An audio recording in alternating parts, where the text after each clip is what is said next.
नमस्कार, my name is Gajendra Dutt Sharma and you are watching English. और आज इस वीडियो में जिस स्पीच को एक्सप्लेन करेंगे जो कि एमए थर्ड सेमेस्टर में प्रिस्क्राइब की हुई है वो है ain't I a woman.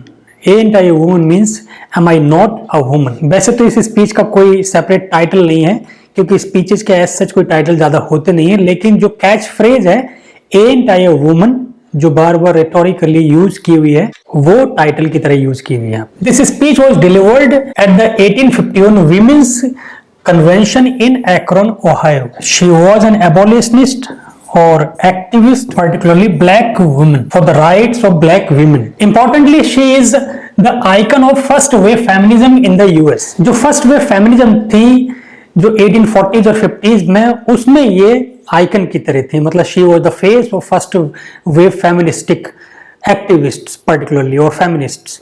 She was born slave and got her freedom in 1827 and started speaking for the slavery, for the women slavery. तब से इन्होंने वीमेन स्लेवरी के बारे में बोलना शुरू किया और she became an activist also. जो अमेरिकन रिलीजियस और कल्चरल करप्शन था या जो हिपोक्रेसी थी उसके खिलाफ भी इन्होंने खूब बोला। However primarily she spoke for the rights of black women. यहाँ पे उसी एक सेंटिमेंट्स को एक छोटी सी स्पीच यहाँ पर ये है।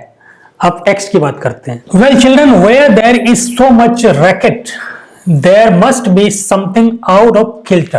When there is fire there is smoke.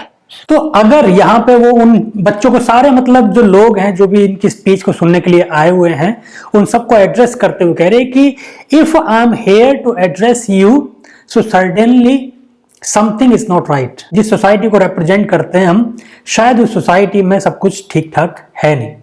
So something is out of kilter. Out of kilter मतलब क्या है? Out of order. जहां पे जितना भी ये अगर स्ट्रगल है और ये रैकेट का मतलब क्या है, जितना भी ये फ्यूड है, why there is so much fuss, why there is so much ruckus. अगर ये रकस है, if there is fuss, so there must be something.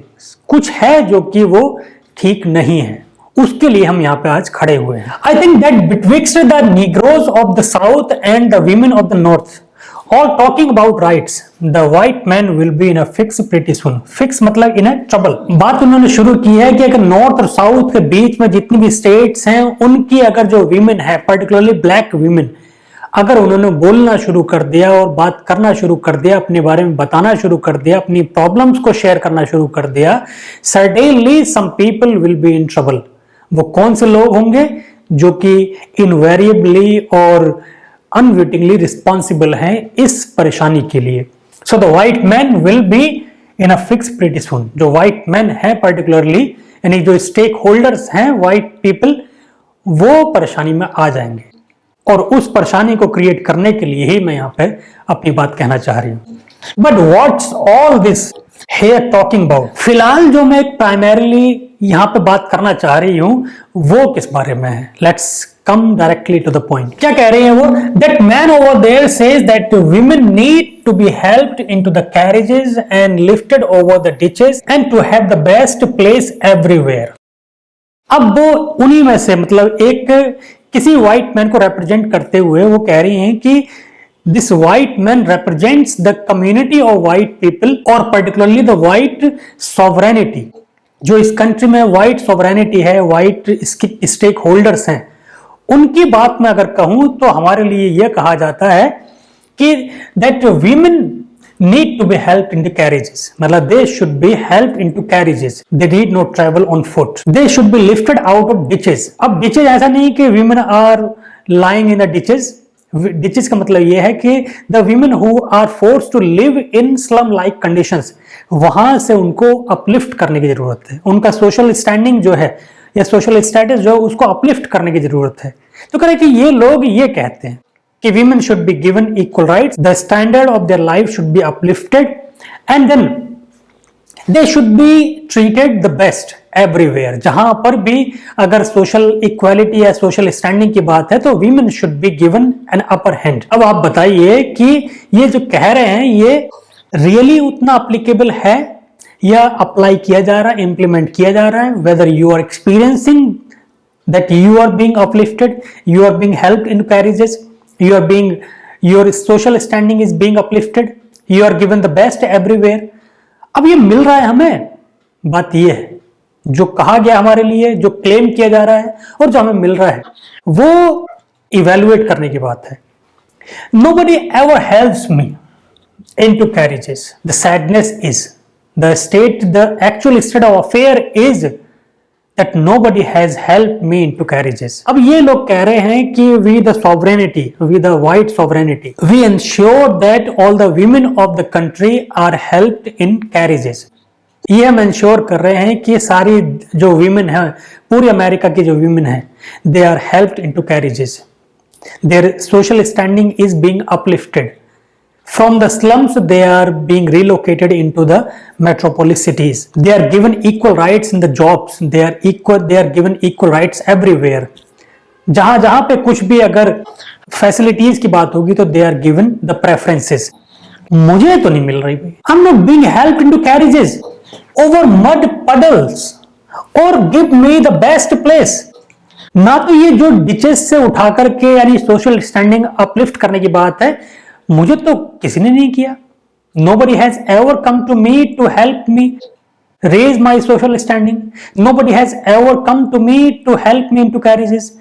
Nobody has ever come to me to help me get the best of everything। मेरे सामने तो कभी नहीं आया ऐसा। तो क्या आई एम नॉट अ वुमन? अगर ये सारी फैसिलिटीज या इनके क्लेम्स वीमेन के लिए हैं तो हम क्या हैं? अरे भाई हम वीमेन है, being a woman I am not given what he claims. तो क्या मतलब है इनके क्लेम्स का? And ant I a woman, ये क्वेश्चन है। तो अगर ये सारी फैसिलिटीज वीमेन के लिए हैं तो which women he is talking about? वो कौन सी वीमेन है भाई जिनको ये they will help into carriages, they will give the best of everything, they will raise the standard of those women? वो कौन सी हैं और हम कौन से हैं? What is our fault that we are not being considered for any of these things they claim? अच्छा, look at me, मुझे ढंग से देखिए, मतलब you can have a look at me and evaluate whether I am a woman or not, and if you are satisfied that I am a woman, so why I am not being given what you claim? अब जब evaluation अगर कर लिया और समझ में आ गया कि that I am a woman, तो मुझे वो फैसिलिटीज या मुझे वो क्लेम्स कर रहे हो उनका रियलाइजेशन मेरी लाइफ में क्यों नहीं है? This is a simple question, this is a simple question to that white person who is standing over there. यानी कि जो व्हाइट लोग उन तक मेरी आवाज जा रही है उनके लिए मैं कहना चाह रहा हूं, look at my arm, I have ploughed and planted and gathered into barns and no man could head me. अब ये भाई बाजुएं देखी मेरी, मतलब I have been to the fields, I have worked as a farmer, I have worked as a laborer, I have worked as a slave, I have always worked the way the men are doing। सब चीज की है, I have plowed and planted, farming की है, ploughing की है, planting की है, एवरीथिंग आई हैव डन। और मुझे कोई मैन, मतलब as far as man are concerned, no man has ever come to me to help me. ना सुपरवाइज करने के लिए आया, ना हेल्प करने के लिए आया। तो मतलब I consider myself a woman and woman capable enough to do everything, but you claim that you are giving the facilities to the women, so which women you are talking about? Am I not a woman? जब हमारे सामने नहीं आई वो facilities तो तुम्हारे ये सारे claim जो हैं ये तो झूठे हुए। फिर I could work as much as and eat as much as a man when I could get it and bear the lash as well। अगर मेरी कंपैरिजन मैन से की जाए तो जितना वो काम कर सकते हैं मैंने भी किया है, जितना वो खाते मैंने भी खाया है। अगर मुझे दिया जाए तो I am capable of enjoying what is given to me as much as you are giving to man. और even I have also borne the lashes of the fate also। Lashes मतलब जो I have borne the brunt of the destiny, जो थपेड़े होते हैं ना किस्मत के, वो भी मैंने खाए हैं। If man are known to have suffered the slings of life, I have also suffered. Being a woman I am doubly colonised. मैं तो एक स्टेट जो सोसाइटी के जो डिस्क्रिमिनेशन अलग हुआ, और being a woman I M discriminated in my own family, in my own house. Gender discrimination और रेशियल डिस्क्रिमिनेशन। मैन के साथ तो रेशियल डिस्क्रिमिनेशन ही होता है, हमारे साथ रेशियल प्लस जेंडर डिस्क्रिमिनेशन दोनों होता है। वो मैंने सफर किया है बीइंग ए वुमन, लेकिन आज तक तो कोई नहीं आया, किसी ने भी मेरे सामने ये नहीं कहा कि I will help you, I will raise your standard, I will talk on your behalf, I will raise your concern to the government. कोई भी नहीं आया। तो क्या मैं वुमन नहीं हूं? अगर वुमन के लिए आप सब कुछ कर रहे हो तो एंट आई ए वुमन, ये मतलब क्या है? ये रिटोरिक इफेक्ट्स के लिए रिपीटिशन होता है। I have born 13 children and seen most of all sold into slavery and when I cried out my mother's grief none but Jesus heard me. दूसरी बात समझ लीजिए, I have been the mother of 13 children, very bravely I have born all these 13 children. I raised my 13 children and sadly I saw that my children are being sold into slavery before my eyes and I could not do anything. I was helpless. तब तो किसी ने मेरा standard raise नहीं किया, तब तो किसी ने उस स्लेवरी के खिलाफ नहीं बोला, तब तो कोई मेरे बच्चों को बचाने के लिए नहीं आया। मेरी आंखों के सामने मेरे बच्चों को बेच दिया जा रहा है एंड आई वॉज हेल्पलेस, तब तो कोई भी नहीं आया। तो क्या मैं वुमन नहीं हूं? किन वीमेन की बात कर रहे हैं जिनको हेल्प कर रहे हैं ये लोग? एक बात ये है सो कि they are only claiming the false claim, pretensions हैं, these are pretensions, they don't have any ground reality. अगर और जब मैं रोई, when I suffered incessantly, no man ever came to me except Jesus. भगवान के अलावा किसी ने मेरी आवाज सुनी नहीं और भगवान भी नहीं आया हेल्प करने के लिए। Then they talk about this thing in the head. फिर वो एक चीज जो दिमाग में क्या होती है, दिमाग में उस चीज के बारे में बात कर रहे हैं। What is that? They call it. A member from the audience whispers intellect. अब वो कह रही है कि भाई फिर वो बात करते हैं, वो क्या होता है दिमाग में, एक उसमें से कह रहा है इंटेलेक्ट, हाँ इंटेलेक्ट, फिर वो बात कर रहा है इंटेलेक्ट की, rationality. What's that got to do with women's rights और नीग्रोज राइट्स? अच्छा चलिए इंटेलेक्ट की बात कर रहे हो, इंटेलेक्ट का विमेन के राइट्स और पर्टिकुलरली नीग्रो विमेन के राइट्स से क्या लेना देना हुआ? अगर इस बात को रैशनलाइज करोगे तब भी तो मतलब we should be given the equality, we should be given the freedom from the slavery that we have been suffering from down the ages. इसमें इंटेलेक्चुअल होना और ना होना क्या बात है? मतलब those who are intellectual will be given the freedom and women, and as far as women are concerned, so you consider the women are not intelligent. अरे ये क्या बात हुई भाई? तो उसमें उन राइट्स में और इस रैशनैलिटी या फिर इस इंटेलिजेंस या इंटेलेक्ट में क्या लेना देना है? You consider that women lack intellect. This is what you think.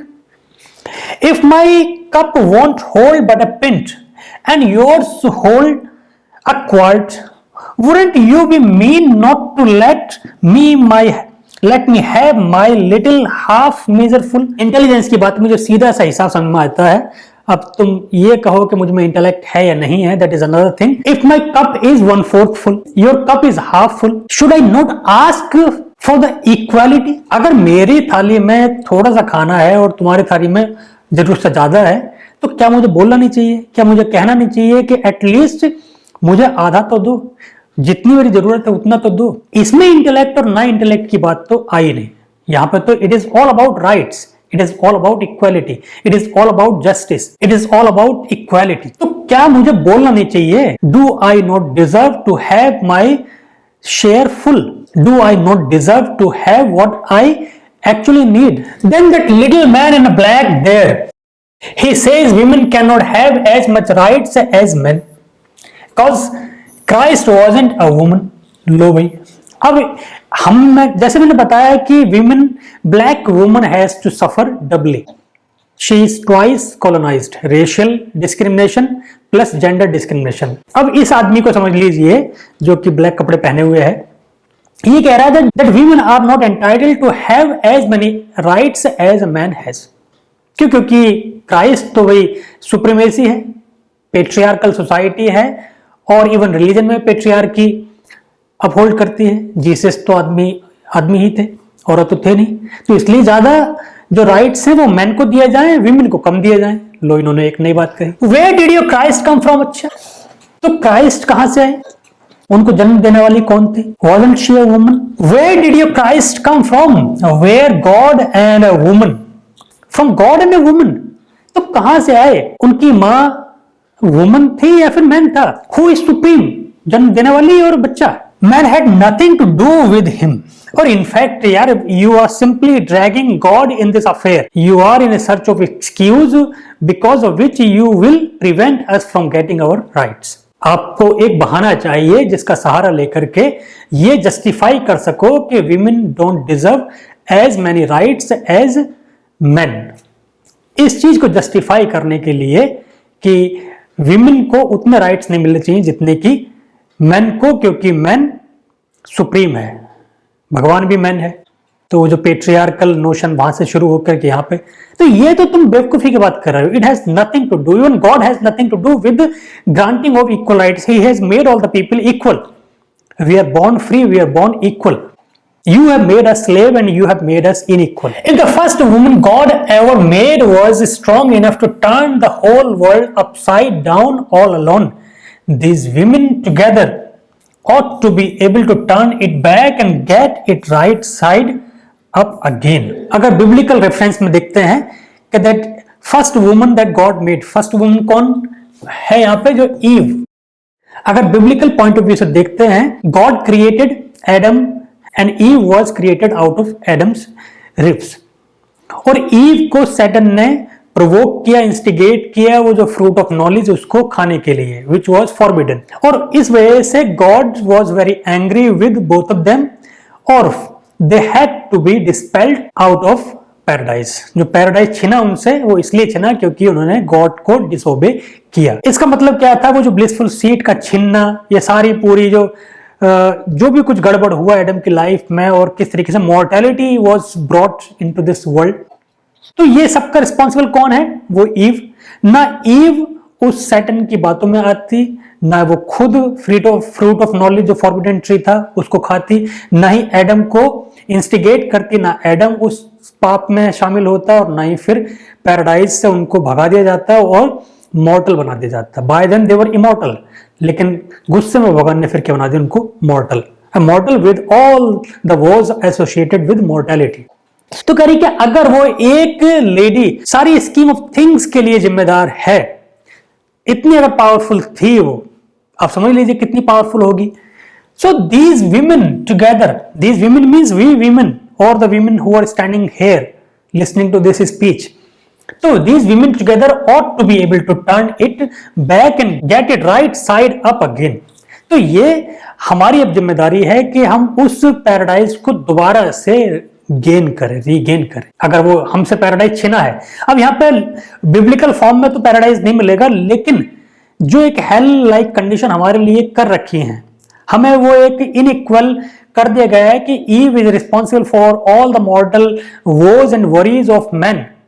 तो वो उसको सही करना भी हमें आता है अगर आप समझोगे तो। If we are given the power, if we are supported, so we hold the power to turn all this scheme of thing back in its right place. दोबारा सही कर सकते हैं हम, ठीक। And now there is asking to do it, the man better let them. अब वो ये कह रहे हैं कि भाई सब चीज ठीक होनी चाहिए, तो ठीक हो जाएगी, let us do it. You men let the women do it. Let all the women take the charge and then see how the things are in the right place. Obliged to you for hearing me, and now old sojourner ain't got nothing more to say. So now she says that I said what I had to. जो भी कहना था वो कह दिया, now it is up to you to consider with what perspective you know better. मुझे जितना कहना था कह दिया और I am very obliged, very grateful that you listen to my speech. And I would be more grateful if you rationalize your doings, your approach towards women.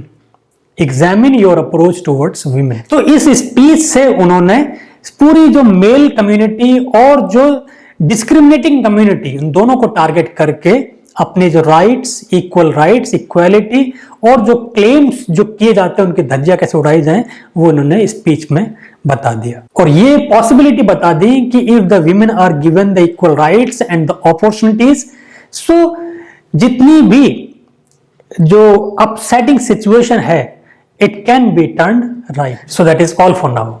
Hopefully I was able to make you understand the content of this speech. और अगर आपके किसी भी तरह के questions हैं, doubts हैं, queries हैं, so आप comment box में उसको पूछ सकते हैं। और like करिए इस वीडियो को, share करिए ज़्यादा से ज़्यादा, ताकि जो लोग, जो बच्चे MA की तैयारी कर रहे हैं एमए का एग्जाम देने वाले हैं या जहां जहां पर ये स्पीच प्रिस्क्राइब की गई सिलेबस में, तो वो उन तक ये पहुंचे और वो भी इसको सही से समझ पाए। And don't forget to subscribe to the channel if you are watching it for the first time. Thank you so much.